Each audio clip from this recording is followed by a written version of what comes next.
Bonjour Marie Toussaint. Bonjour. Bonjour. Des pneus brûlés et du lisier déversé sur les murs de la préfecture d'Agen hier. Certains agriculteurs craquent dans l'attente des réponses du gouvernement. Je pense qu'ils ont compris qu'on était sacrément en colère. Là, s'ils n'ont pas compris, ils ne comprendront jamais rien. Maintenant, vous êtes tous chargés, tous. Vous savez où sont vos administrations qui vous emmerdent, vos banques. Prenez les tracteurs et allez-y chacun où vous voulez. Envie de partout, c'est parti là. Ils vont comprendre. Des tracteurs arrivent au moment où l'on parle en région parisienne. Est-ce que vous craignez que la mobilisation dégénère ? Je ne crains pas. Moi, ce que j'entends, c'est beaucoup de colère, une colère légitime au regard de la situation économique de ces paysans, une colère, mais aussi beaucoup de désespoir. Et je crois que c'est ce qu'on entend dans ce que vient de dire le monsieur que vous venez de montrer à l'antenne. Donc, qu'il manifeste cette colère, qu'il l'exprime, qu'il porte ce désespoir. Je pense que c'est compréhensible. Et ce qu'il faut surtout, ce sont des réponses politiques, des réponses à la fois immédiates et de long terme à ce moment et à cette crise. Les forces de l'ordre étaient présentes hier devant la préfecture d'Agen, mais ne sont pas intervenues. Vous comprenez cette précaution ? Bien sûr. Bien sûr. Et je pense qu'il faut soutenir et permettre les manifestations partout où elles sont. Et vous savez, j'ai entendu M. Darmanin parler de modération et appeler à la modération envers les agriculteurs et les agricultrices qui se mobilisent. Et donc, je dis oui, il faut de la modération. Après, je lui rappellerai bien sûr de l'utiliser à chaque étape, parce que la défense de la démocratie, du droit de manifester, de l'état de droit, il ne dépend pas des sujets. Mais en tout cas... Vous n'êtes pas de ceux qui disent qu'il y a du deux poids, deux mesures, parce que quand c'est les écologistes qui manifestent, qui font des mobilisations, on les déloge tout de suite, et quand il s'agit d'agriculteurs, on les laisse faire. Oui, mais c'est ce que je dis. Quand on appelle à la modération envers les agriculteurs, c'est à raison. Et il faut que ce soit le cas aussi dans les autres domaines. Et quand Yannick Jadot dit les militants écologistes seraient en prison s'ils avaient fait la même chose, vous reprenez ces mots ? J'appelle à la modération dans tous les cas, je viens de le dire, quelles que soient ses opinions, on doit avoir le droit de manifester. Maintenant, ce à quoi j'appelle également, c'est à ne pas utiliser la violence. Voilà, il faut être non violent. Les actions de manifestation, d'expression de son opinion doivent être autorisées sur le territoire français, comme d'ailleurs plus largement dans le monde. Et si on en vient au fond, la FNSEA, le principal syndicat agricole, a publié hier soir une centaine de revendications. On attend les réponses de Gabriel Attal. Est-ce qu'il faut qu'il se contente tout de suite d'un maximum de réponses sur ces revendications, sur le plus urgent ? Vous voyez bien que le mouvement, il vient du terrain. Et donc, moi, je veux vous dire deux choses. C'est un mouvement qui vient du terrain. Et donc, les organisations syndicales essayent de s'en saisir et de poser des revendications sur la table, mais ça ne correspond pas nécessairement à ce que souhaitent les personnes qui ont porté cette mobilisation. Elles sont déconnectées, les revendications de la FNSEA ? Eh bien, quelque part, parce que mon deuxième point, c'est que la FNSEA a été quelque part en co-gestion de ce modèle agricole, qui est un modèle agricole incroyable dans notre pays. C'est le principal syndicat agricole, la FNSEA. Exactement. Elle ne représente pas suffisamment le monde agricole, selon vous ? Écoutez, on a une FNSEA, d'abord avec une organisation nationale qui est assez différente de ce qui se passe sur le territoire. Les FDSEA, les fédérations départementales, ont parfois des opinions très différentes. La réalité, c'est que la FNSEA a été dans la co-gestion, dans la co-décision de ce modèle agricole qui est fou. Je veux dire, on a à la fois des prix alimentaires qui explosent, plus 10%, des revenus paysans qui s'effondrent, moins 10% pour les paysans ces dernières années, un gaspillage alimentaire massif et une très grande détresse, des petits paysans qui souffrent. On a un paysan sur 5 qui est aujourd'hui en situation de pauvreté, des paysans qui n'arrivent pas. Mais c'est ce que dit la FNSEA. Hier, Arnaud Rousseau était à votre place, le président de la FNSEA, et donc lui, il a expliqué ce que vous venez d'expliquer, et il dit, nous, on a un problème aujourd'hui, c'est la multiplication des normes, et notamment la multiplication des normes écologiques. Quand il dit ça, vous ne pensez pas qu'il porte la voix de tous les paysans de France ? Alors, quand il dit ça, peut-être, mais qui est Arnaud Rousseau. Arnaud Rousseau est un businessman qui fait de l'industrie, qui fait en réalité des biocarburants. Donc je ne sais pas ce qu'il connaît de la réalité de ce que vivent les éleveurs bovins, par exemple. Mais sur le fond, parce qu'on peut attaquer la personne, mais sur le fond, quand il dit voilà, il y a des objectifs européens pour 2030. Monsieur Rousseau vient nous dire nous sommes contre les accords de libre-échange. Nous, les écologistes, nous sommes contre les accords de libre-échange, mais il importe du poulet de mauvaise qualité d'Amérique latine. Donc on voit bien qu'il y a des injonctions contradictoires contradictoire. Quand vous dites il, c'est lui, Arnaud Rousseau, qui importe... Bien sûr, et son groupe. Quand même, pour reprendre les arguments qu'il donnait hier, il dit voilà, les objectifs européens pour 2030, les objectifs du Green Deal, c'est moins 50% pour les pesticides, moins 30% pour les engrais, 25% d'agriculture biologique, et il dit c'est pas atteignable. Qu'est-ce que vous lui répondez? Je réponds, non pas à Monsieur Rousseau, mais aux agriculteurs et aux écologistes. On voit bien qu'il y a un piège qui nous est tendu, qui souhaite nous opposer les uns aux autres. Il ne faut pas tomber dans ce piège. Et j'appelle les agriculteurs et j'appelle les écologistes à ne pas tomber dans ce piège. Mais alors c'est atteignable ou pas? Le problème, vous voyez bien, c'est la situation socio-économique dans laquelle ces agriculteurs et ces agricultrices sont.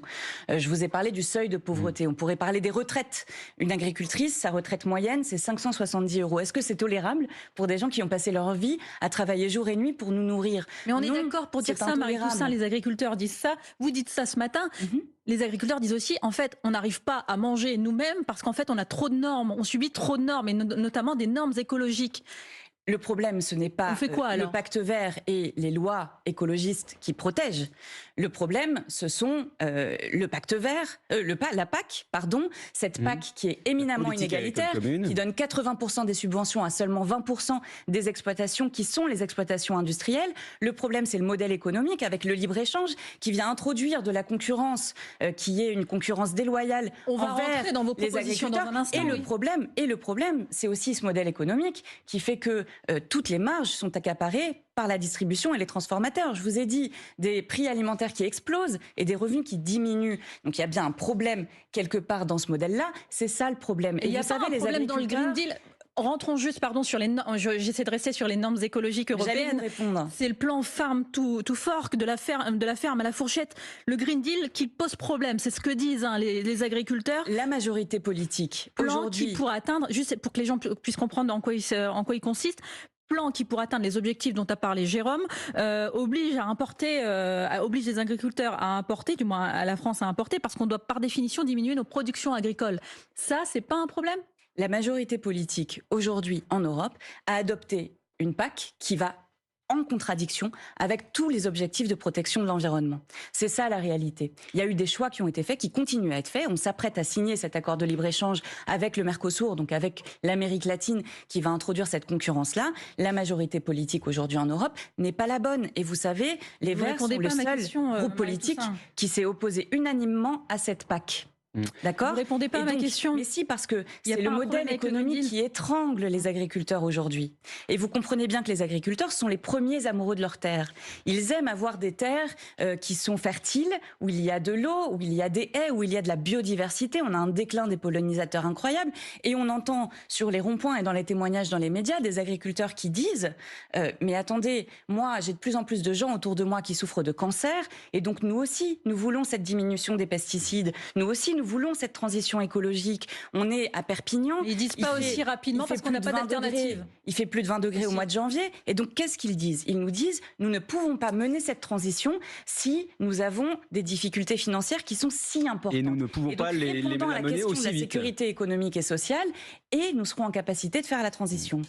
Marie Toussaint, on va continuer d'examiner tous ces arguments, parfois très contradictoires. C'est ce qui est intéressant. Vous êtes avec nous jusqu'à 9h, la tête de liste des écologistes. Toujours avec Marie Toussaint, la tête de liste Europe Écologie Les Verts aux européennes. Pour faire face à la colère paysanne, vous avez des propositions. On va les voir chacune ensemble. Vous en avez fait référence. Les accords de libre-échange, vous voulez y mettre fin. Ce n'est pourtant pas ce que demande là encore la FNSEA, le principal syndicat agricole. Écoutez ce que disait Arnaud Rousseau hier. Il était à votre place.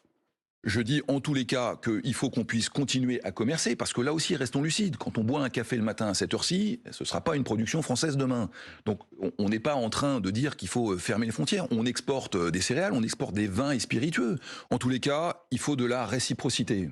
Mieux négocier les accords de libre-échange plutôt que se refermer sur soi-même, c'est ce qu'il dit. Vous êtes d'accord avec ça? Il faut la fin des accords de libre-échange. Et je veux être très claire là-dessus, il faut la fin des accords de libre-échange. Et on comprend bien que quand on signe un accord avec la Nouvelle-Zélande pour importer des moutons et des brebis de l'autre bout du monde, on ne peut pas faire plus loin de l'Europe que la Nouvelle-Zélande. Quand on signe des accords avec le Mercosur pour importer des bœufs qui sont souvent élevés dans des fermes-usines, etc., on voit bien qu'on est en train d'imposer aux paysannes et aux paysans européens une concurrence qui est une concurrence déloyale. Mais les agriculteurs qui nous écoutent, ils exportent eux aussi, et sortir du libre-échange, c'est limiter les exportations, limiter leurs revenus. Non. Bah si, non, parce qu'ils vendent moins. Non. Et vous savez, on peut tout à fait rester dans un modèle qui est un modèle non pas de fermeture à l'égard du reste du monde, mais de relations équilibrées.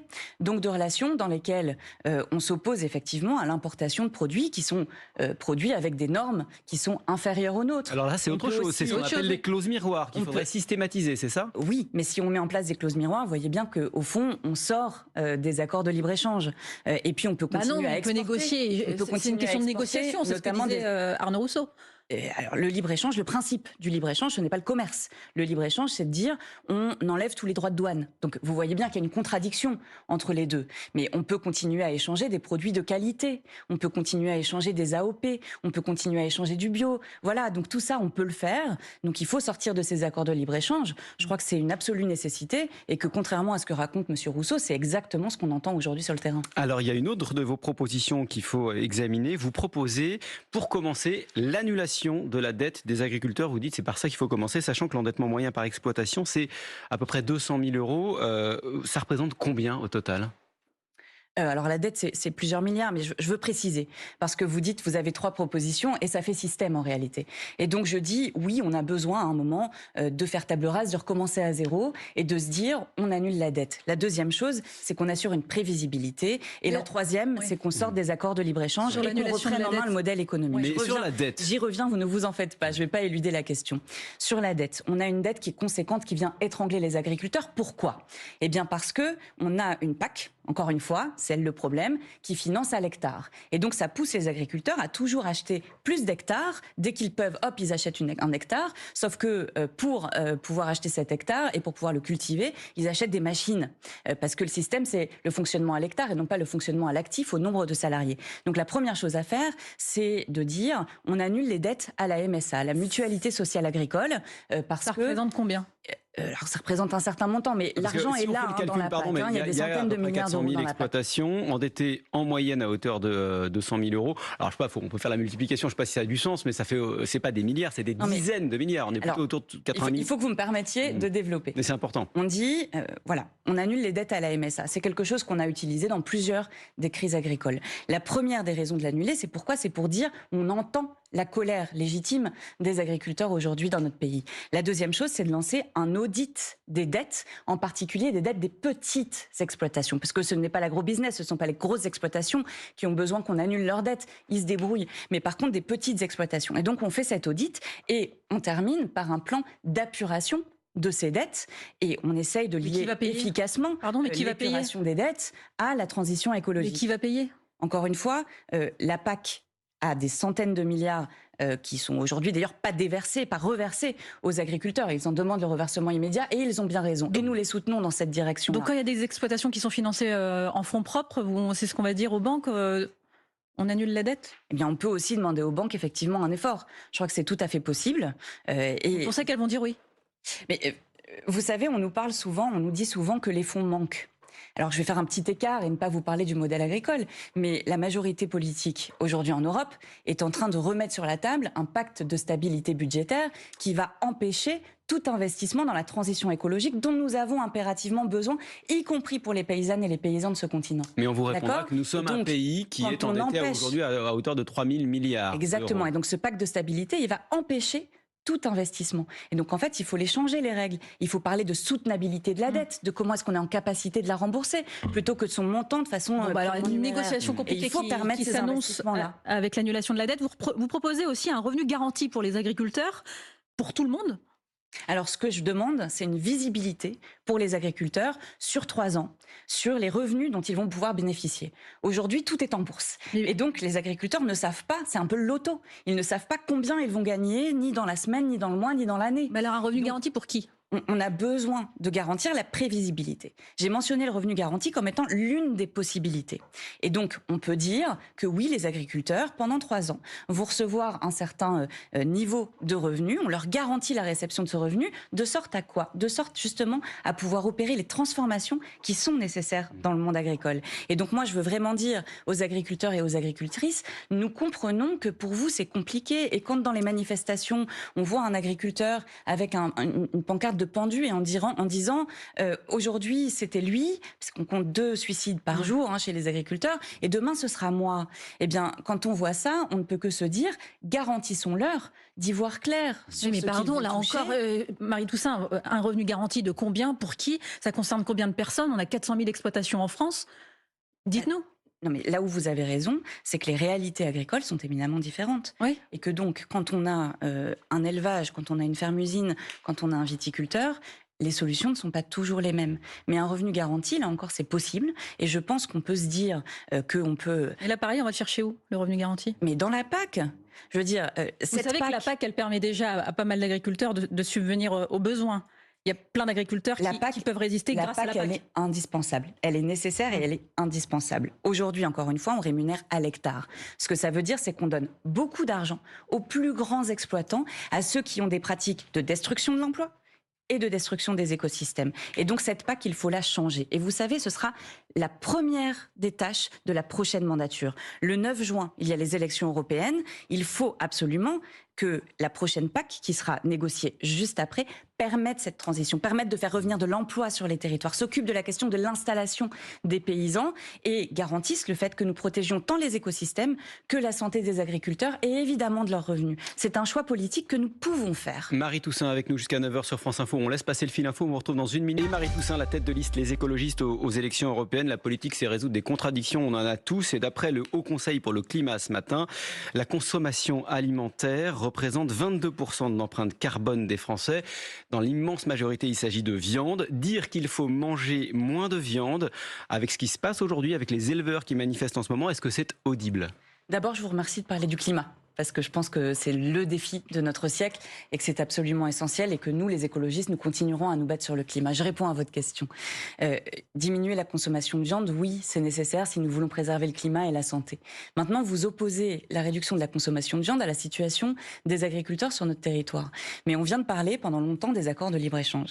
Et vous comprenez bien qu'aujourd'hui, la viande qui est produite sur le territoire n'est pas tout à fait la viande que nous consommons, que nous passons notre temps à importer de la viande. Je vous ai parlé des moutons de Nouvelle-Zélande, du bœuf d'Amérique latine, donc il n'y a pas d'opposition entre les deux. Les bœufs d'Amérique latine, ils polluent autant que les bœufs français. Si on met à part le transport. Si vous mettez à part les fermes-usines, le transport, la déforestation, enfin bon, donc ça pollue beaucoup plus de les faire venir d'Amérique latine que d'Europe, vous savez. Mais si on revient à une souveraineté alimentaire, c'est-à-dire qu'on essaye de produire sur le territoire, de transformer, de transporter sur le territoire, sur le continent, toute notre production agricole, que ce soit l'élevage ou autre, vous savez, les agriculteurs iront mieux. Donc vous dites pas manger moins de viande aux Français? J'ai dit il faut aller vers la réduction de la consommation de viande si nous voulons sauver le climat. C'est un impératif. Mais je dis aux agriculteurs, cela ne veut pas signifier nécessairement la chute de vos revenus.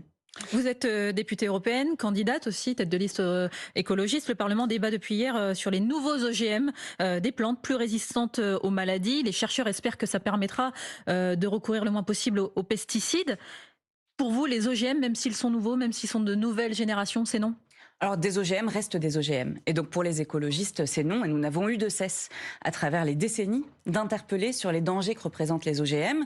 C'est important que vous me posiez cette question parce que les Françaises et les Français ne savent pas que l'Union européenne s'apprête, avec le soutien proactif du gouvernement actuel, d'Emmanuel Macron, à introduire sur le territoire, sans traçabilité aucune des OGM. Ça veut dire que les consommateurs ne sauront pas, les consommatrices ne sauront pas qu'ils et elles consomment des OGM. Donc j'appelle tout le monde à se mobiliser. Nous avons besoin de nous battre pour préserver la transparence sur notre alimentation. Et puis vous savez, cette fable que les OGM permettraient de réduire les pesticides, elle a été clairement déniée, reniée par les faits. Et on voit bien qu'à chaque fois qu'on a développé des OGM, c'était des OGM qui étaient plus résistants aux herbicides et aux pesticides et donc qui ont conduit à l'utilisation des herbicides et des pesticides. Mais c'est pas plus performant de produire aujourd'hui des OGM plutôt que des plantes classiques? En ayant recours aux pesticides? Alors, les scientifiques, les organisations internationales, tous tout le monde nous dit qu'avec l'agroécologie, nous pouvons produire plus, nous pouvons produire mieux, plus respectueux de la santé et des écosystèmes. Donc on en revient à cette question, il faut opérer cette transformation agricole et cesser de se réfugier dans des technologies supposément salvatrices et qui vont nous permettre de régler tous les problèmes. Non, c'est la nature qui nous aide à régler les problèmes. Marie Toussaint, le Conseil constitutionnel rend sa décision aujourd'hui sur la loi immigration. Le gouvernement semble décidé à mettre en œuvre les mesures qui ne seront pas censurées par les sages, à les mettre en place au plus vite. À en croire plusieurs sondages, ce texte a le soutien d'une grande majorité de l'opinion publique. Est-ce pas le signe que sur ces questions-là, à gauche, vous êtes déconnecté des préoccupations des Français ? Non, je ne le crois pas. Je ne le crois pas et je pense que si on savait poser les questions autrement, eh bien on aurait des réponses différentes. Je pense que si on demande aux Françaises et aux Français est-ce que l'on supporte le fait que des personnes meurent de froid dans la rue par exemple, eh bien la réponse serait non. Donc il faut vraiment réexpliquer les choses. Ce texte, il vise à quoi ? Il vise à réduire à la précarité un certain nombre de personnes qui arrivent sur notre territoire. Il faut rappeler que ce texte est le texte le plus dur, le plus répressif que nous ayons adopté depuis la libération, depuis la fin de la Seconde Guerre mondiale, rien que ça. Il faut expliquer qu'en durcissant les conditions de vie des étrangers sur notre territoire, on n'assèche en rien les origines de la migration. Ces personnes vont continuer à arriver, mais on précarise encore plus des hommes et des femmes dont la vie est déjà éminemment difficile. Et donc ce texte ne résout rien. Vous parliez du Conseil constitutionnel et vous savez, moi je suis juriste et ça ne m'amuse pas qu'on joue avec le droit. Et donc quand je vois le gouvernement céder à la droite et à l'extrême droite et adopter sciemment des mesures qui sont contraires au droit, eh bien je crois que c'est indigne. Et vous savez, ce texte, il a un nom, c'est le texte de la honte et j'appelle tous les humanistes et tous les républicains à s'opposer à cette loi. Juste comme juriste, vous faites un pronostic sur les décisions du Conseil constitutionnel cet après-midi ? De toute évidence, les dispositions de cette loi, certaines dispositions de cette loi sont contraires à la Constitution. Et l'économie générale du texte est contraire aux valeurs de notre République. Alors à propos de la Constitution, sur un autre sujet, la Constitution n'est pas un catalogue de droits sociaux et sociétaux. C'est ainsi que Gérard Larcher, le président du Sénat, à votre place avant-hier, a justifié son refus d'inscrire la liberté de recourir à l'IVG dans la Constitution. Qu'est-ce que vous lui répondez ? Je réponds que la Constitution, c'est le reflet des valeurs de notre pays, de notre nation. Et que oui, notre nation peut décider de la liberté des femmes à disposer de leur propre corps. Et même que notre pays doit garantir la liberté et le droit des femmes à disposer de leur corps. Lui, il dit à la loi est suffisante. La loi n'est pas suffisante et on le voit bien. Et on le voit en Europe d'ailleurs. S'il pouvait lever le nez un petit peu de son Sénat et de sa famille politique, on voit bien qu'en Pologne, qu'en Hongrie, qu'en Italie, parfois même qu'en Espagne, eh bien, le droit des femmes, la capacité des femmes à accéder à un avortement sûr, eh bien, est menacé. On n'est jamais à l'abri d'une crise qui fasse reculer les droits des femmes. Cette menace existe dans la Constitution, bien sûr. Bien sûr, on ne peut pas se sentir à l'abri de tous les dangers du monde. Et on a bien vu, par exemple, on pensait que la guerre ne serait plus présente sur le territoire européen. Et on voit bien la terrible guerre que Vladimir Poutine mène à l'Ukraine. Mais comme juriste, il y a beaucoup de juristes qui disent que l'inscription, dans cette formulation en tout cas, de la liberté d'avorter dans la Constitution, ça ne changerait strictement rien, ce serait purement symbolique. Moi, je vais vous dire, j'aurais préféré qu'on parle de droit. Maintenant, une liberté garantie, si on l'inscrit dans la Constitution, allons-y, on a besoin de se mobiliser. Et je suis très heureuse que l'Assemblée nationale ait voté cette nuit en faveur de cette inscription. Et puis, il faut l'inscrire dans la Charte des droits fondamentaux de l'Union européenne. C'est ce que vous demandez, vous ? C'est ce que je demande. Comment on fait avec la Hongrie, la Pologne ? Pas seulement pour les femmes françaises, mais pour toutes les femmes. Justement, il faut l'inscrire dans la Charte des droits fondamentaux de l'Union européenne. Il faut l'unanimité pour ça, Marie Toussaint. Qu'est-ce qu'on fait avec la Hongrie, la Pologne ? Il faut mener des batailles politiques. Vous savez, si je m'arrêtais à chaque fois qu'on me prédisait une bataille perdue, alors je m'arrêterais complètement et je mènerais plus aucune bataille. Et je pourrais avoir des exemples à vous donner. Par exemple, la reconnaissance de l'écocide que j'ai portée au niveau européen, quand au départ, tout le monde me disait que ce serait perdu. Donc moi, je ne cède pas devant les batailles difficiles à mener. Je les mène, je les conduis. Et cette question de l'inscription de l'avortement dans la Charte des droits fondamentaux de l'Union, elle est impérative, elle est indispensable. Et j'appelle vos auditrices et vos auditeurs à se rendre sur mon site écologie2024.eu parce que nous avons lancé une pétition et nous avons besoin de chacune et de chacun pour porter ce droit au niveau européen. Marie Toussaint, tête de liste Les écologistes aux élections européennes. Merci d'avoir été avec nous ce matin sur France Info. Je vous laisse en